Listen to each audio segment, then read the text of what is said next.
നമ്മുടെ വീടൊക്കെ ഒന്ന് പെയിൻ്റ് അടിച്ചു കേട്ടോ.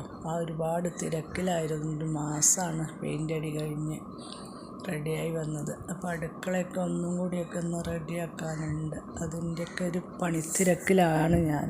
എങ്കിലും യഥാസ്ഥാനത്തേക്ക് എത്തിക്കാൻ കഴിഞ്ഞിട്ടില്ല. അതിനെല്ലാം ആ ജോലി കൂടി ബാക്കിയുണ്ട്. ഇന്ന് അടുക്കള മാത്രമേ ഞാൻ കാണിച്ചിട്ടുള്ളൂ കേട്ടോ. എങ്കിലും ഇനി ഒരുപാട് ജോലികൾ യഥാസ്ഥാനത്തേക്ക് അതെല്ലാം എത്തിയാൽ മാത്രമേ നമുക്ക് അടുക്കളയൊക്കെ ഒന്ന് ഫ്രീ ആവുകയുള്ളൂ. അതുകൊണ്ട് വീഡിയോകളൊന്നും ഒരു മാസമായിട്ട് എനിക്ക് എടുക്കാനൊന്നും പറ്റിയിട്ടില്ല. ഞാൻ ഈ പാലിൻ്റെ ഒരു സൂത്രം കൂടി പറയാൻ വേണ്ടിയിട്ടാണ് കേട്ടോ.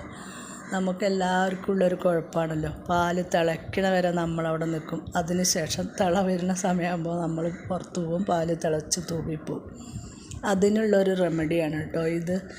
നമ്മൾ പാല് സ്ലോവിൽ വെച്ചാൽ നമുക്ക് തിളച്ച് പോകുന്നൊരു പ്രശ്നമേ ഇല്ല. 5 മിനിറ്റോ 10 മിനിറ്റോ എത്ര സമയം വേണമെങ്കിലും അങ്ങനെ ഇരുന്ന് തിളച്ചോളും. കുറേ സമയം ഇരുന്ന് കഴിഞ്ഞാൽ പാല് വറ്റി പോകുമെന്നുള്ളൊരു ഇത് മാത്രമേ ഉള്ളൂ. അത് നമ്മൾ ശ്രദ്ധിച്ചാൽ മതി.